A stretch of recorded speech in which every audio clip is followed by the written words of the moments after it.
C'est le penalty. Fabien va tirer, les yeux sur le ballon, pression énorme sur le tireur. Et sûr, faut choisir un côté, il faut bien le faire. C'est dur. But de Fabien, le champion de carte de 7 équipes. Et c'est la victoire dans la finale de la Coupe. Il n'y a pas de football sans 33 Export. 33 Export, supporter numéro 1 du football.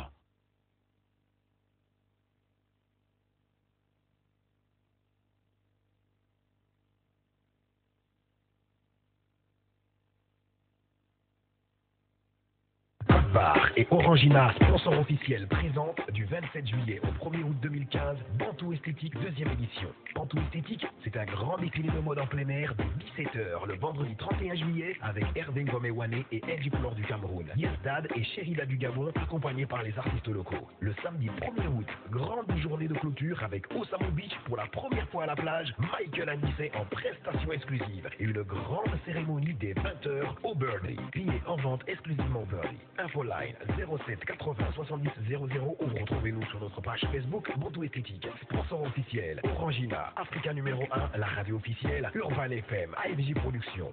Aujourd'hui c'est la fête, on va pour se prendre la... Soif d'exotisme.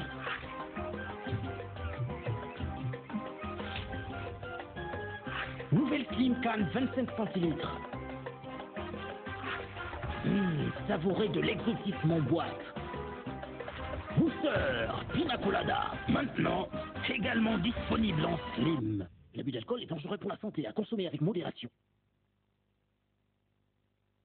On y va les talendiers. Faut teaser, c'était fort. 500. Allez, 500 et c'est versé ou quoi?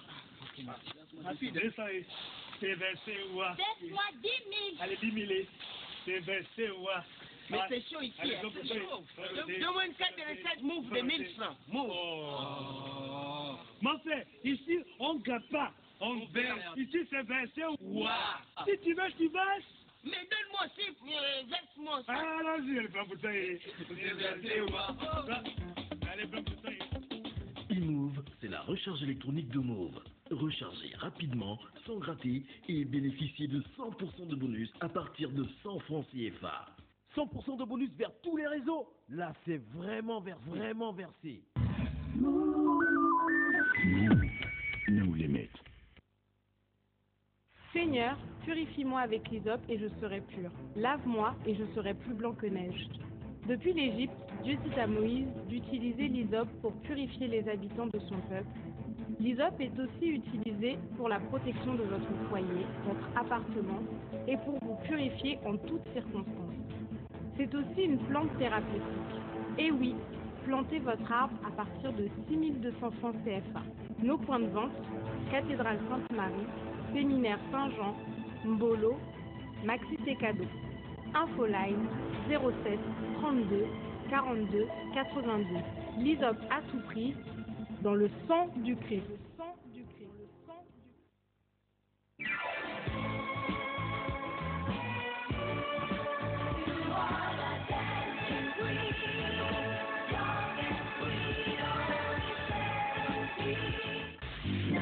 Libreville 93 FM.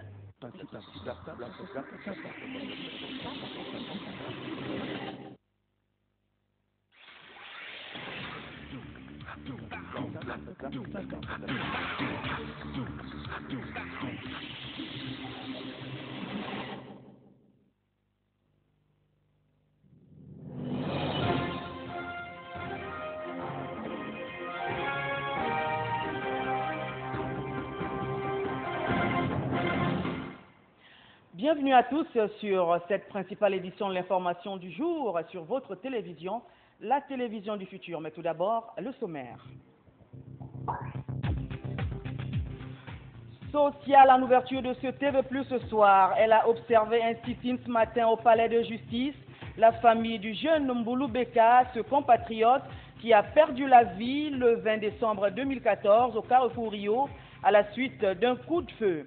Aujourd'hui, sa famille veut comprendre pourquoi les lits ne bougent pas du côté de la justice afin que leur fils ait enfin des obsèques dignes. Nous en saurons davantage tout à l'heure avec Patrick Serrano. Nous parlerons ensuite enseignement supérieur avec l'érection des barricades ce matin à l'université Omar Bongo par les membres du SNEC, Syndicat national des enseignants et chercheurs. Ces derniers, par leur action, exprimaient leur mécontentement face au non-paiement de leurs primes et bons de caisse. Arnaud Monza nous en fait le compte rendu dans quelques minutes.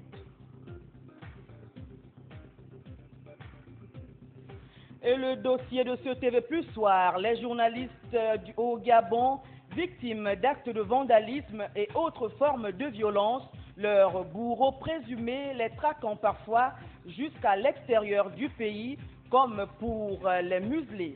Les cas sont légion ces derniers temps. Patrick Serrano et Arnaud Monza ont fait du sujet un dossier dont le contenu vous sera dévoilé dans un tout petit instant.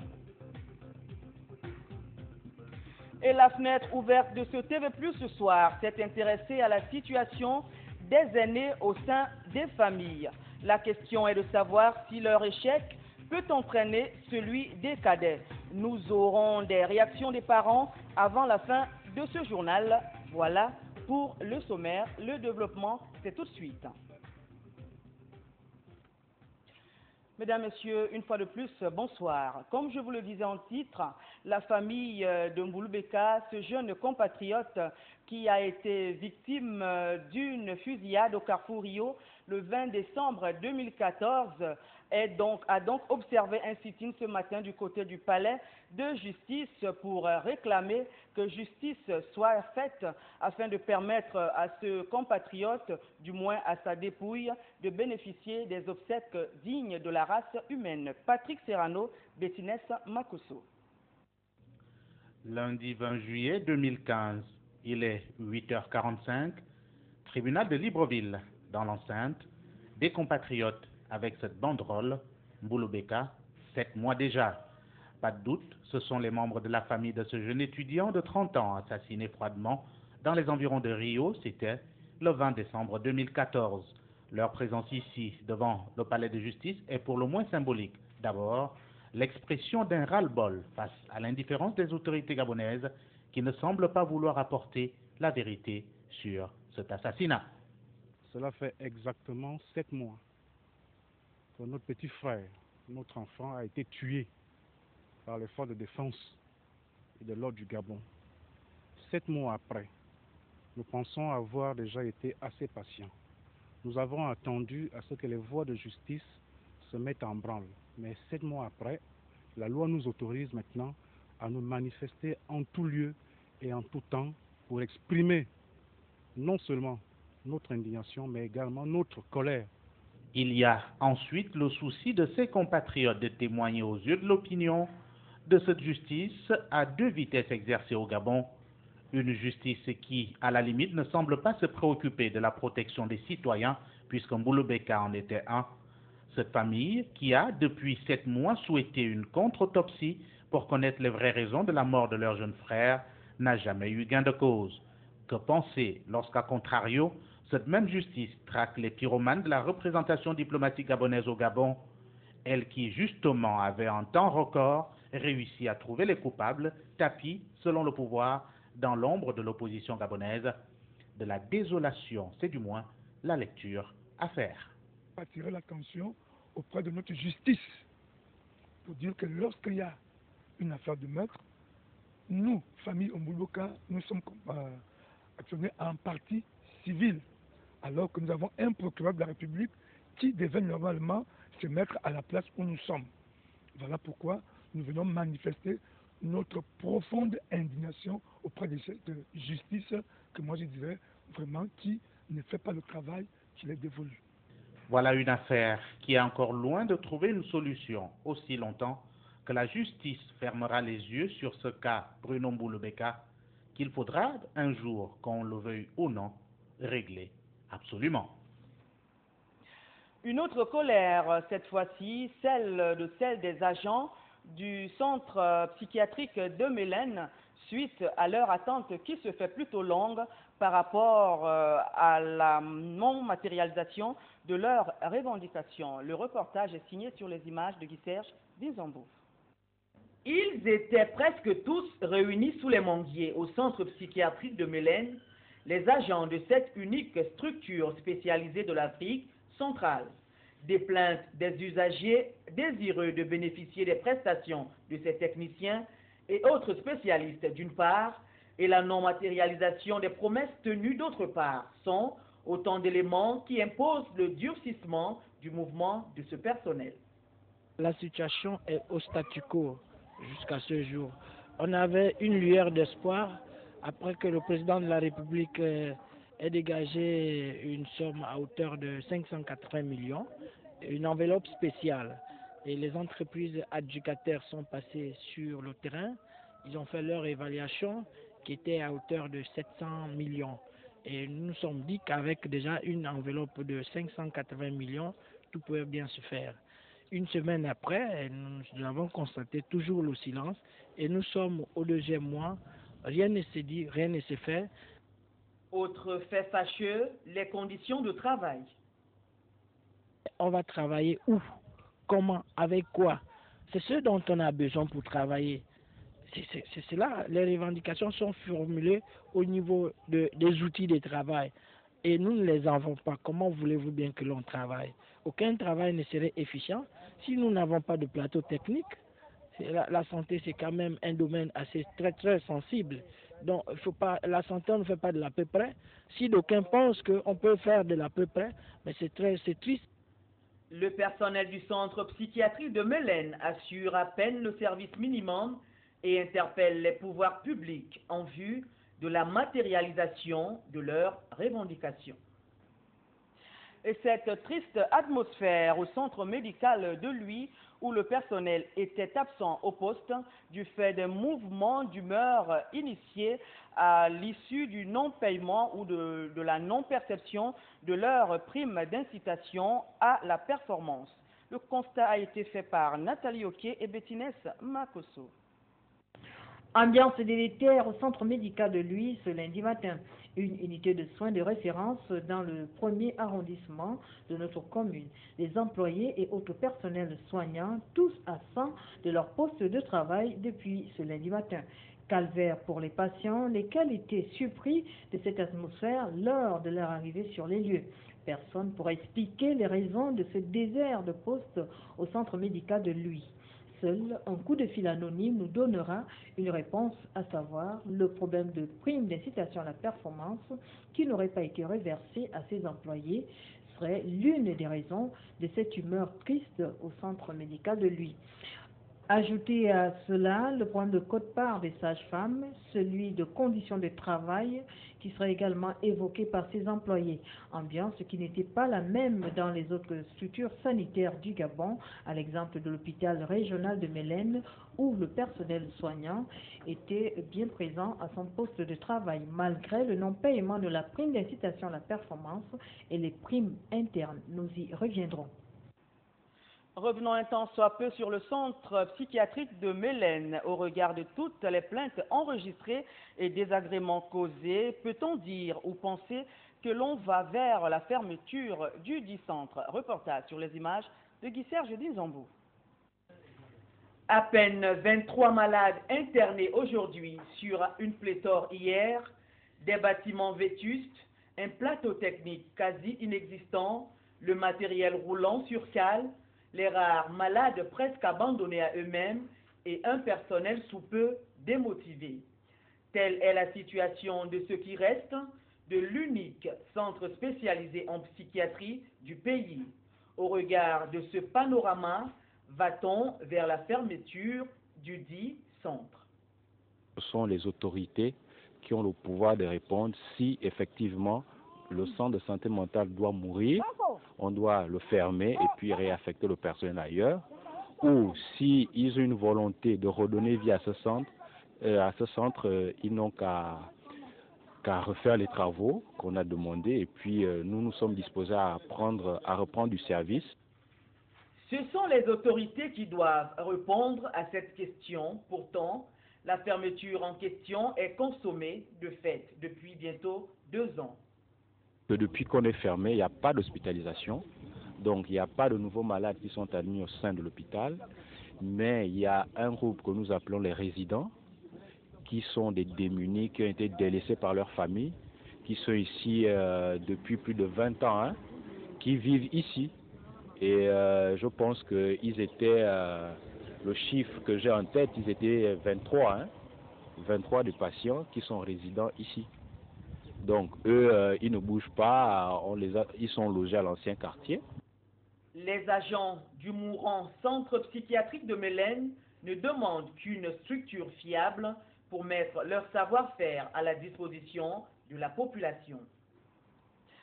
Parlons éducation à présent avec le démarrage ce lundi 20 juillet 2015 du début justement des épreuves orales comptant pour le BEPC session juillet 2015. Nos reporters Nathalie Oké et Bettinès Makosso ont fait le tour de certains centres. La phase orale du BEPC a débuté ce lundi dans les centres d'examen du Gabon. Au centre du lycée Jean-Baptiste Obiang-Touro de Siban, on a constaté une très forte affluence de candidats venus passer l'oral d'anglais. Pour la plupart, on pouvait y lire sur leur visage de l'enthousiasme. Mon texte était le texte numéro 7, rural exhaustif. Ce texte parle de ce qui se passe, pourquoi les gens quittent du village pour la ville. Les raisons sont le chômage, au travail et tout le reste. Je me suis quand même débrouillée. Teenage pregnancy, pas de grossesse précoce. J'ai proposé qu'on sensibilise les jeunes avec les compagnes et que les jeunes doivent utiliser les préservatifs et les parents aussi doivent être responsables et bien éduquer leurs enfants. Ils étaient donc près de 400 candidats à passer cette phase orale ce lundi au centre de Siban et malgré toutes les dispositions prises par la tutelle pour la réussite de ce BEPC, plusieurs examinateurs étaient absents au lycée Jean-Baptiste Obiang-Touro ce lundi et lors de notre passage, des plaintes des candidats se faisaient ressentir. Seuls quelques jurys étaient à leur poste de travail. Parlant toujours du déroulement de ces épreuves orales comptant pour le BEPC, nos reporters se sont intéressés aux critères et même à la méthodologie des examinateurs. Nathalie Oké. Lors de cette phase orale du BEPC, les examinateurs obéissent à des règles établies, à savoir la lecture, la compréhension du texte, l'idée générale des techniques d'évaluation que seul le jury détient les contours. Et selon les enseignants, il arrive quelquefois que ces derniers sortent du cadre du texte retenu pour des sujets d'actualité. Il doit maîtriser parfaitement la thématique du texte et puis les différentes méandres où le professeur va l'amener. Bon, il faut qu'il maîtrise son texte. L'enfant ne doit pas être figé à son texte. Voilà. Il peut aborder un texte d'actualité, peut-être qu'il a légèrement entré avec le texte qu'il a sous ses yeux. Nous avons beaucoup de candidats, 26 la matinée, vous voyez que c'est, comme vous pouvez regarder dans la salle, sont nombreux, ce qui est vraiment pas régulier. En ce qui concerne les textes, ça va quand même. Bon, on ne peut pas vraiment parler de maîtrise, mais ce n'est pas vraiment mauvais. Il y a plusieurs rubriques. Nous avons d'abord l'introduction, quand l'enfant vient, eh bien, vous essayez de demander son âge et tout ça. Ensuite, la lecture. Ça, c'est notre rubrique. L'enfant présente le texte, text presentation. Ensuite, vous voyez l'expression et vous posez des questions, text comprehension. Et à la fin, vous demandez un peu comment l'enfant a trouvé le texte, son opinion personnelle. Cette année, le niveau n'est pas vraiment. Nous nous concentrons sur les textes, puis c'est tout. Après avoir rencontré les membres du jury, il ressort que le niveau des candidats cette année ne serait pas à la hauteur. Il y aurait comme une baisse au niveau des candidats du fait de toutes les crises enregistrées dans le secteur éducation. Beaucoup de ces derniers seraient à ce jour loin du niveau réel au moment où se déroulent ces examens officiels comptant pour l'année 2015. Du côté de l'enseignement supérieur, parlons de la colère des enseignants membres du SNEC, Syndicat national des enseignants et chercheurs. Ce matin encore, ils ont barricadé l'entrée de l'université Omar Bongo pour revendiquer le paiement de leurs primes et bons. Suivons ce reportage que nous proposent Arnaud Monza et Bettines Makosso. Ils ont décidé de geler toute activité pédagogique au sein de l'université Omar Bongo de Libreville. Il s'agit des enseignants membres du syndicat national des enseignants et chercheurs. Ils mettent en exécution les décisions prises lors d'une assemblée générale tenue le week-end écoulé. Depuis 2 mois, le gouvernement n'a pas daigné payer notre pire. Et des collègues de l'université qui, depuis le mois de mai, n'ont pas reçu leur bonne caisse. Et donc, pas de paiement de leurs primes d'incitation à la recherche et leurs bons de caisse des mois de mai et juin, pas de reprise des cours et partant le boycott des examens en cours et à venir. L'université Omar Bongo, comme un temple des mouvements d'humeur, replonge dans des jours noirs, sauf si les autorités s'attellent à vite rectifier le tir. Après plusieurs mois d'inactivité, le quotidien Gabon Matin est à nouveau dans les kiosques. Nos reporters se sont donc rendus à l'agence gabonaise de presse pour consulter la reprise, pour constater, autant pour moi, la reprise effective des activités. Ils ont les mains sur leur clavier, histoire de peaufiner les articles qui paraîtront le lendemain. En effet, après plusieurs mois de léthargie, les activités ont bel et bien repris à l'agence gabonaise de presse avec le retour dans les kiosques du quotidien Gabon Matin. Nous sommes désormais en kiosque et c'est pour toujours. Les équipes pourront changer, mais Gabon Matin sera toujours là. Nous nous excusons auprès de nos lecteurs qui nous ont suivis depuis 2005 et depuis 2009 que nous sommes quotidiens. Ils nous ont suivis, c'est un regret de notre part. C'est également aussi la faute, on ne sait pas à qui jeter l'anathème, mais nous préférons dire que Gabon Matin est là, nous sommes contents qu'il soit là, nous faisons tout pour ne pas décevoir nos lecteurs. Le mauvais fonctionnement qui aurait été dû à une gestion épicière de l'agence pour au finish contracter une dette serait désormais aux oubliettes. L'État gabonais aurait réglé l'ardoise. Nous avions une grande casserole qu'on tenait au niveau de Multipresse, une dette de plus de 110 millions que le gouvernement a épongé puisque nous bénéficions de la subvention du gouvernement.